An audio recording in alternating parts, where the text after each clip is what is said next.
cable, then you have basically two 90-day windows.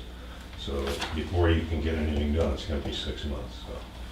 And the copy I got says the cost to build or extend the 2,356 feet to your building is $11,261. Right. 11. Way down from the 35. Well, yeah, somebody mouthed yes. off to you about. Yeah, somebody jacked the price up after we were trying to negotiate, and I think it was one of their people there that didn't want to do it. So anyway, those CIP entries are in. I may have to do a little bit of editing on the main body because I put in the same as in the CIP notebook from 2017, the same verbiage, and I understand that won't automatically be updated, so I'll have to go back and retype the entire entry. So It's a half a mile into there? Yes. It goes well, up. it's not. It's 4/10 of a mile to the main road, but where they have to come up with the pole is it's Poles not are on the behind main the- road. Behind the It's property under- across the it's- street. Yeah, it's about a 2/10 So of a the mile. house that's on the road into the transfer station has no cable? No. Now, the one house that does have cable that's strung from that back wire a couple of years ago was the one that's for sale with the big barn. It's on 171 coming down towards Sodom, but it always has a political. Beverly Bruce. Later. Yeah, uses, yeah. but- 300. They had cable put in there. Yeah. So, but they came off from that back line post too. That's so.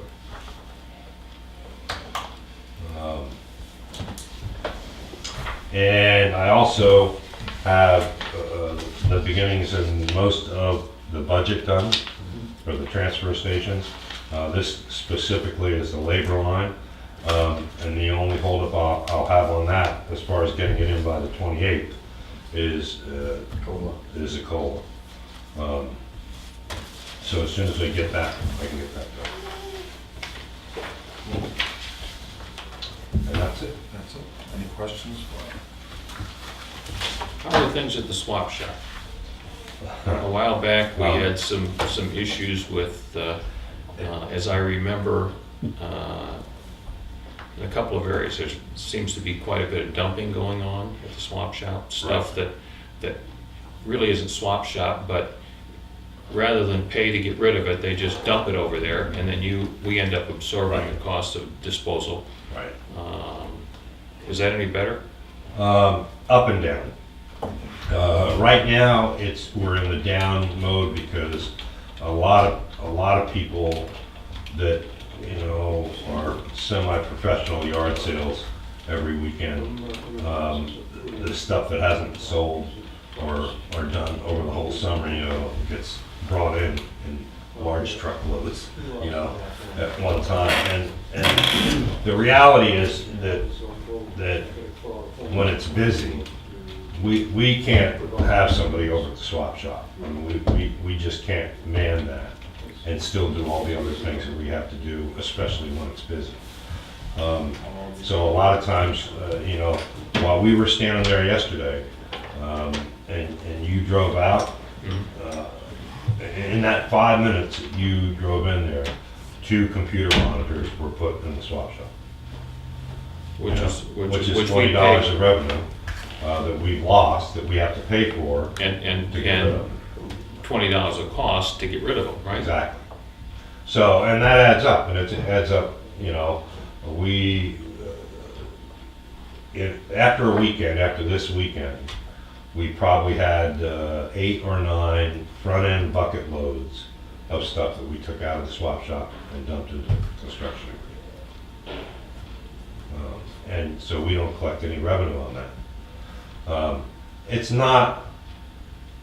There's a lot of benefits to having a swap shop, but most places that I know and all the places that I've gone out to visit, the swap shop is either closed or manned by volunteers. Somebody not associated with the transfer station. The best way to have it would not have to be co-located with the transfer station at all. Because if you have to dump stuff, then they're gonna have to bring it from there to the dump, and it would be easy to recognize, and we wouldn't have that issue. We still would have people dropping stuff off. You know, 3 people can't be everywhere at one time. So if we're busy up top, you know, they're gonna dump the monitors off down in the scrap metal pile. If we're down by the scrap metal pile and out by the CD, they're gonna dump it off the swap shop, or they're gonna put it out by the tire container. So you're always gonna have a little bit of that. But it is frustrating when you carry 7 bucket loads, front end bucket loads, and that's a big bucket in the back. And put them in the CD, crunch it on down, it takes up a third of the container. Well, right there is $300, you know? And you get done doing that, you get back out and you go bale a bale of cardboard, a bale of aluminum, and you're up compacting the compactor, and you look back down and there's 2 more bucket loads of crap sitting on the outside. It gets frustrating. And I'm sure every place that has a swap shop has gone through those same iterations. Are there any specific recommendations that you would make in terms of dealing with the swap shop going forward? The first recommendation I would have is to see if we can get volunteers or somebody that loves doing that kind of thing. And the only time the swap shop would be open would be when it's manned, when the person's there. You know, if we really want to have a swap shop, then you know, somebody should be there to man it and run it and say, no, you can't drop that here. It costs money to get rid of that. You have to take that to the tenant. Does the size of our swap shop in that current shipping container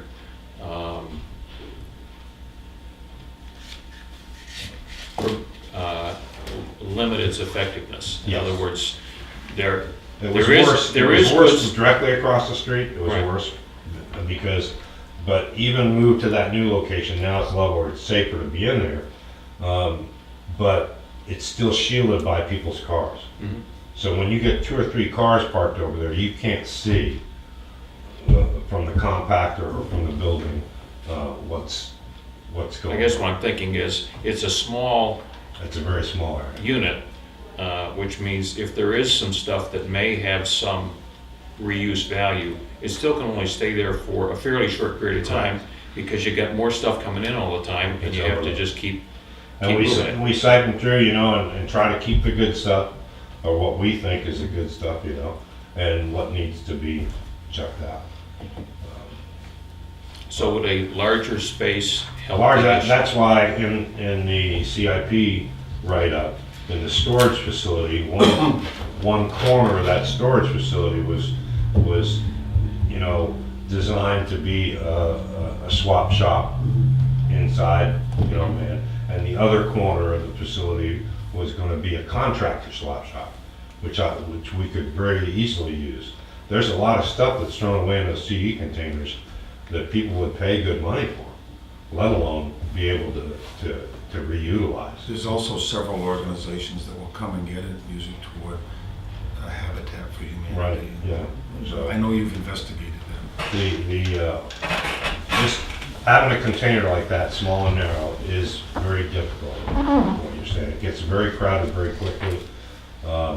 But it seems to have improved since we've articulated Right, it. it has, and a lot of people, and I don't want to give the wrong impression, you know, it's, the majority of the people are very, very good, you know, and very trustworthy, and, you know, I've even had guys come in and say, hey, I found out that I dumped the TV over there, and it cost $10, and I did, and I really feel bad, here's the $10.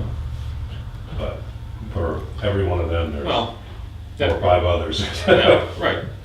Most Well, we people, don't have a- most people play by the rules. Right. There are some that abuse them. The same thing is true with solid waste. I Right. mean, we have some actors that put tremendous amounts of recyclables directly into solid waste compactor. Right. And probably repeatedly the same people. Right, Most people recognize that there's some value for the town in segregating this stuff Mhm. and not paying to have it go into the solid waste stream, and take the time to separate it out, So your regular waste goes in the compactor and the other stuff goes over in the recycling. Recyclable, yeah. So, but not everybody feels that,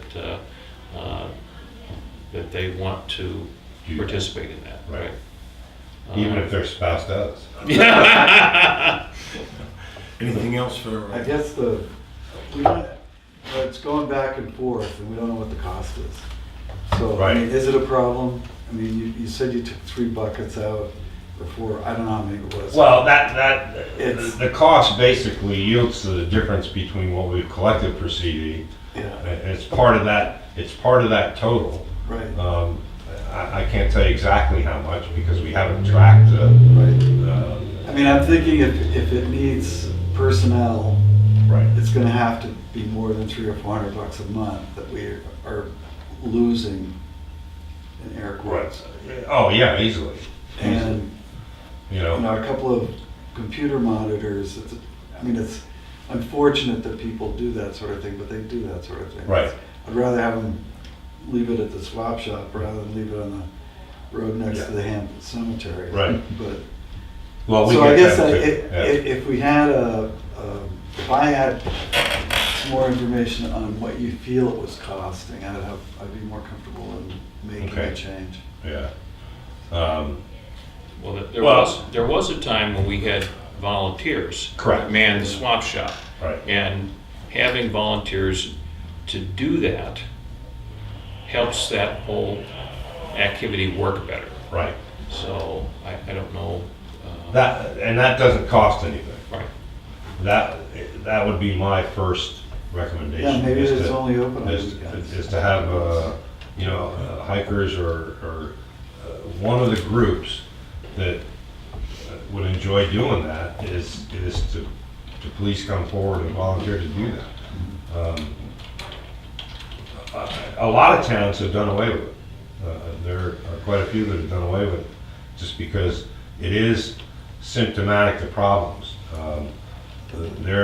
We probably have a half a dozen to 10 people that come up there 3 times a day. 3 times a day just to go to the swap shop. And Maybe they're good candidates to be the volunteers to man the swap shop. Yeah. I mean, they have a real interest in the swap shop and what comes Or in. maybe they're the First houses choice. that we're gonna inevitably Yeah. clean up Yeah. Right. in the Yeah. future. And up in Conway, they had to shut theirs down. I don't know if it's back open again, but they had, they had to call the police a couple times because people were hawking the back of your car when you were getting out to take stuff out, and they were getting into fights. It's like trying to park your boat in Wolfboro Yeah. on the weekend. Well, Anything else? Thank you, sir. Good. Thanks, Clay. Yeah, this isn't Wolfboro. Well, Dave Ladd, come on down. How are you, sir? Very good. Good to see you. Good to see all of you.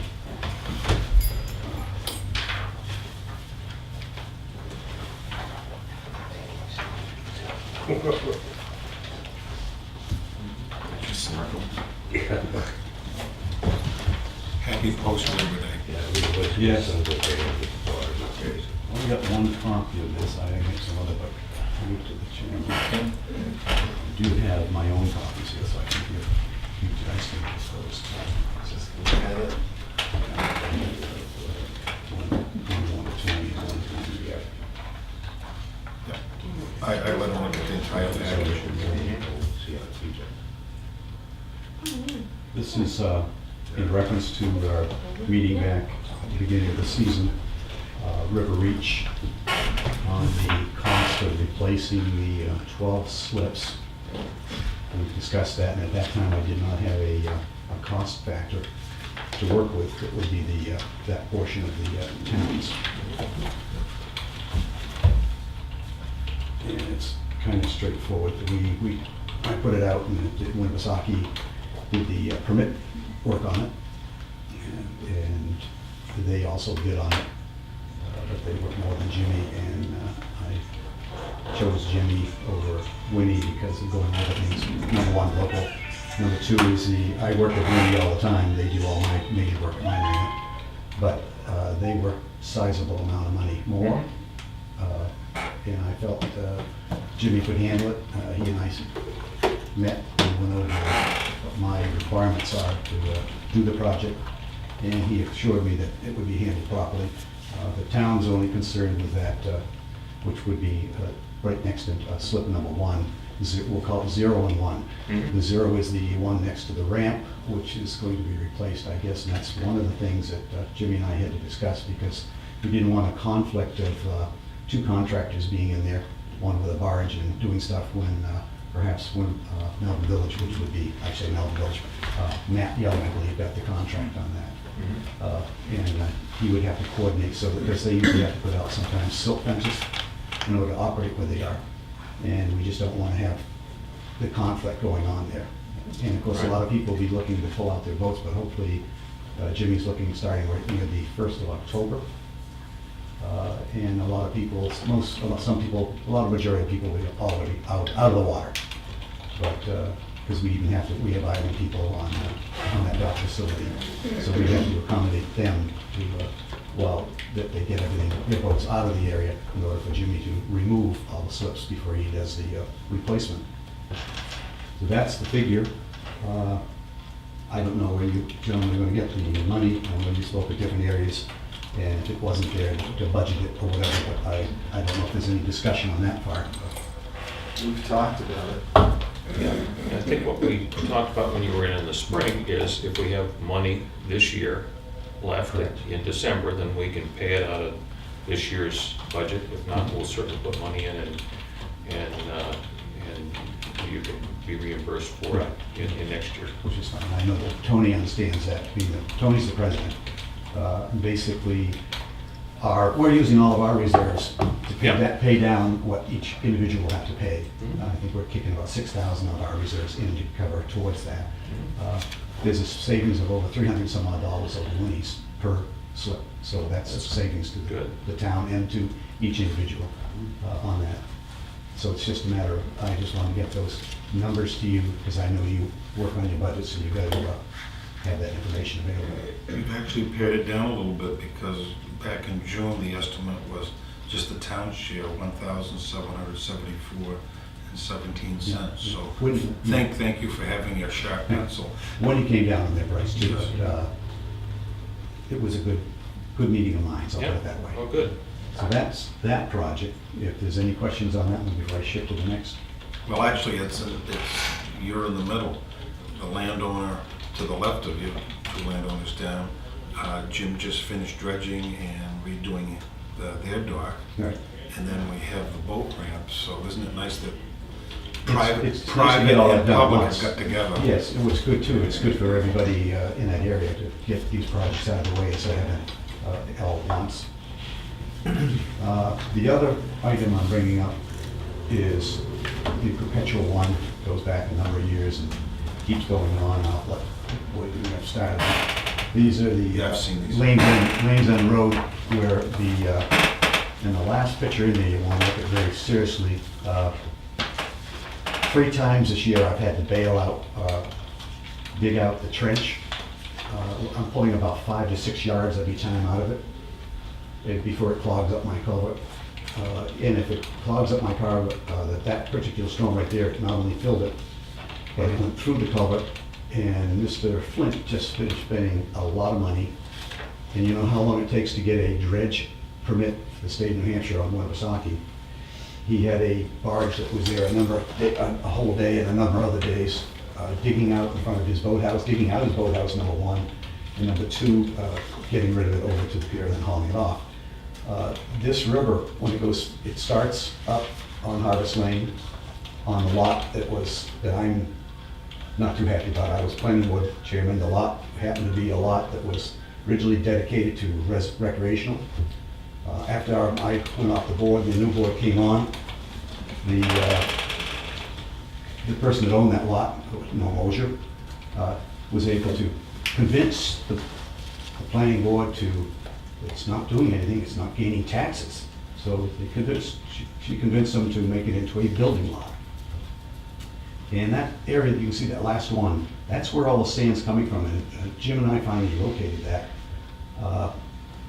It's actually like an aquifer coming right out of the ground, and the water's coming from up towards Center Cove on another county road.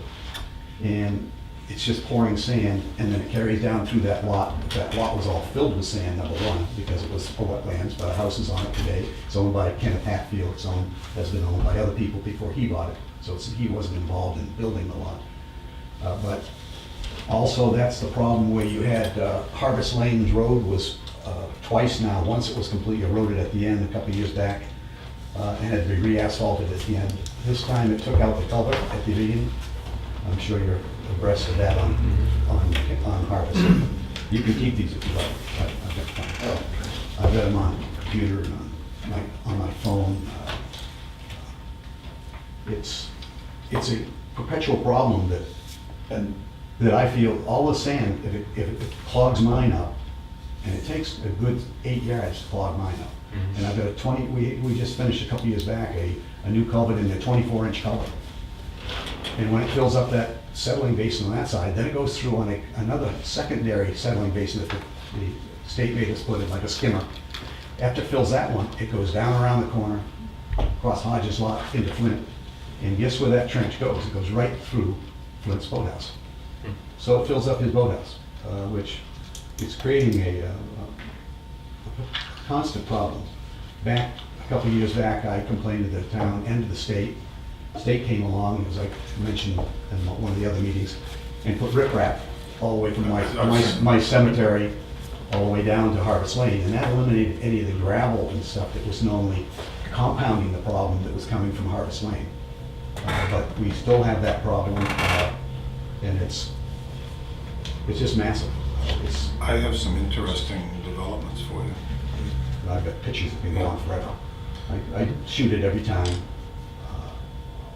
It almost went to a legal lawsuit years ago. It started with my father back in the 40s. But Harvest Lane did not exist then. That was a nice settling area, like so many developments that were areas that absorbed all of these problems before they get developed and they speed up the flow of things coming down the river. So I'll just go stream of consciousness. Jim mentioned this to us when he comes in. He's located where it comes out, the river comes out of the ground.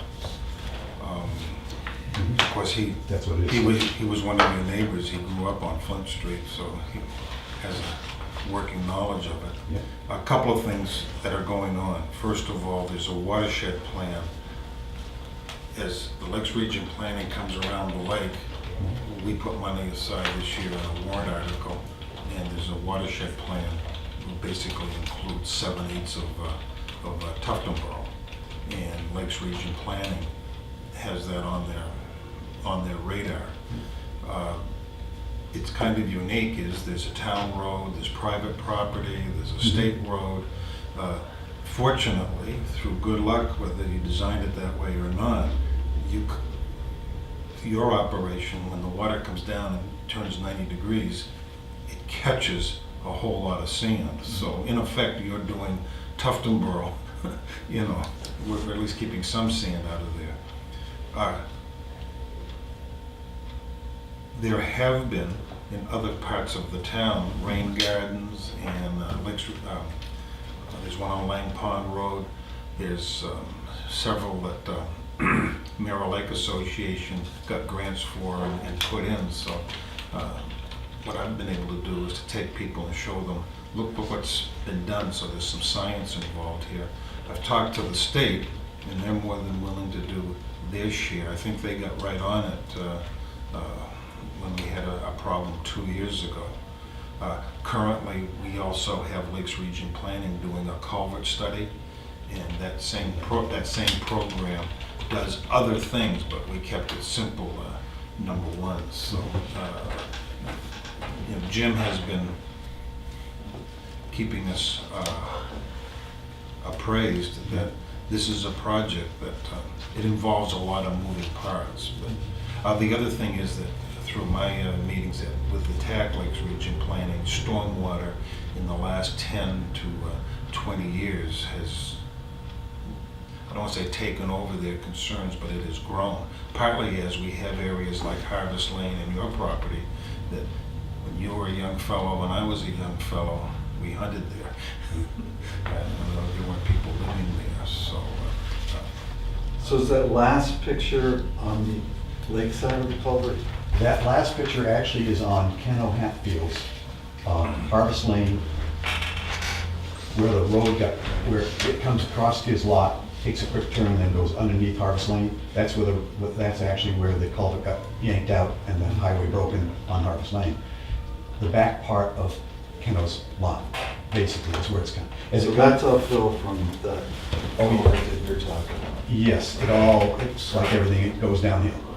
But it starts, we both, Jim and I tried to find the problem. We both almost ran into where it was coming from by both within a couple of days of each other. I walked all the way up through, Ken Hatfield's second, third generation Lane's End person. Still has a place at Lane's End, bought that place for retirement. And I walked up to his lot, and went up through it, followed it, thinking that originally all that sand was coming out of the lot that was filled. But the last time when we complained years ago, they put riprap on the sides to prevent the fill that they just dumped in from it. And I said, and even Jimmy said, I don't think it's coming from his lot anymore, Dave, where the trench goes through, because the riprap seems to be solving that problem. And they diverted a little bit on the lot. So I walked all the way up, and the back corner of the lot is where that is. And I thought, what is this? I thought it was a culvert or something. It actually was bubbling up. It's a spring. And it has to be coming from the backside of County down through towards that area. But right now, I'm full of sand right again now. Just with the little storms we've had lately. Oh, yes. So, Well, not so little, we had a 2.5 inch on my rain gauge Well, a week ago Saturday. It was perfectly dry the last 2 weeks. And It's not- then So it just brought some more down. And luckily, I've got in there and utilized some of it. Took 4 yards out the other day and covered up some water lines that I had to repair. And it's nice to put sand rather than Yes. the Yeah. junk back on top. so I've used it you tonight. stick a sign there that says free sand, Right. right? I think Washed the comment from the board here one time when I brought it in 5 or 6 years ago was, just think of all the washed sand that you're getting for free. Yeah. You know, I said, thank you very much. Yeah, right, more than you need. Right. Well, since the last time that you were in and met with us on this issue, Yeah. the state has done some work, Jim has done some work. Is it any better than it was? Or do No. you see no difference? No, it's filled up twice since then. Okay, so is it any worse than it was? It's working towards its fourth right now. All right, but I guess I'm trying to get a sense for, Yeah, is it going in the wrong direction? Well, unless I dig it out completely again, you know, all I can say is that every time I've dug out 4 yards, it's filled up again. So whose property is the source? Hatfield. Hatfield? And does it come just at the edge, you know, the upper edge of his lot, and then perhaps the next lot up? I don't know if Jim and I really could weigh that out, you know, we just kind of talked about it, and I took the pictures, and, but we weren't together at that time, but it's, you can walk up through the back lot and you can see it. It's So the just- sand is washing out of the back of his lot? I think so, yes. It's probably a little bit of sand coming from everywhere, right? Yeah, we just don't know the actual, probably without more investigation. Can what the can source I is. pay you a compliment? I want to move along because we're running a Yeah. little late. But, you know, you've been vigilant and you've been cooperative with the town and you've served the town in many capacities. I can share with you, it's not forgotten by the Board of Selectmen. And, you know, you and I have had these conversations that now there needs to be stormwater easements and some legal issues when we're dealing with properties. So can you keep us posted and, Yeah, and stay right on it for us? Yep, I will. I'll leave with the comment as Jim and I spoke about, and we know that there needs to be another settling basin someplace. That would be, That's what it sounds like. Yeah. and Yeah. one that could easily be cleaned out, Mhm. that would have access, that would solve probably the majority of this problem. That's what he represented to us. Jimmy Rhines and I met on this the last time that I came to the board, not this time, not this, but X number, when we went to do that culvert, the 24-inch culvert, I said, what I want to do is right on the edge of my property where it comes off Stockman, which used to be mine. Mhm. I said, it comes down across the state, across Stockman, then it makes that turn, and I said, I wanna put a little selling gate right there. And Jimmy said, Dave, you know what that's gonna involve with the state, you know, and then it was oh, they never give it to you. This is what was given to me by White Mountain Survey. Mhm. So needless to say, I'm where I am today. And Ambrose, between Ambrose and other contractors, have rebuilt my trench there with riprap 3 or 4 times at the cost of $8,000. You probably would have been better off putting a 48-inch culvert, not letting the sand go into the lake, at which point the state would do something. I just can't do that, because Mr. Flint's the one that's getting the brunt of it, and that's not right either. Right. No. Well, thank you, gentlemen. Thank you. Thanks, David. Thank you for your time. Thank you. We appreciate it, travel. So more work is necessary there for sure. Yeah, hopefully we can come up with a solution eventually, but keep working at it, that's all I can say. All right, yeah. And I'll keep, try to keep you informed. Thank you. Thank you. Next is HEB. I think he's waiting in the hallway. Lloyd Wood, just give your name to Karen for the record. Christopher Fuller with HB Engineers. Hi.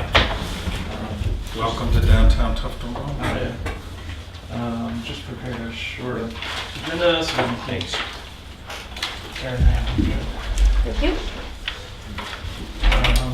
So we've talked previously, but just wanted to run through the series of events and answer any lingering questions you guys may have regarding the Sawn Road Bridge and Tufton Borough Neck Road Bridge.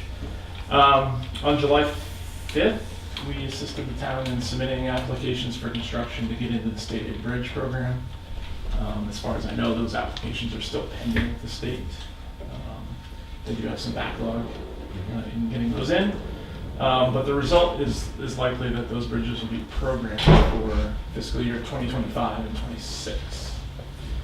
They don't like to put 2 bridges from the same municipality in the same year, so that's the likely outcome if you haven't already received it.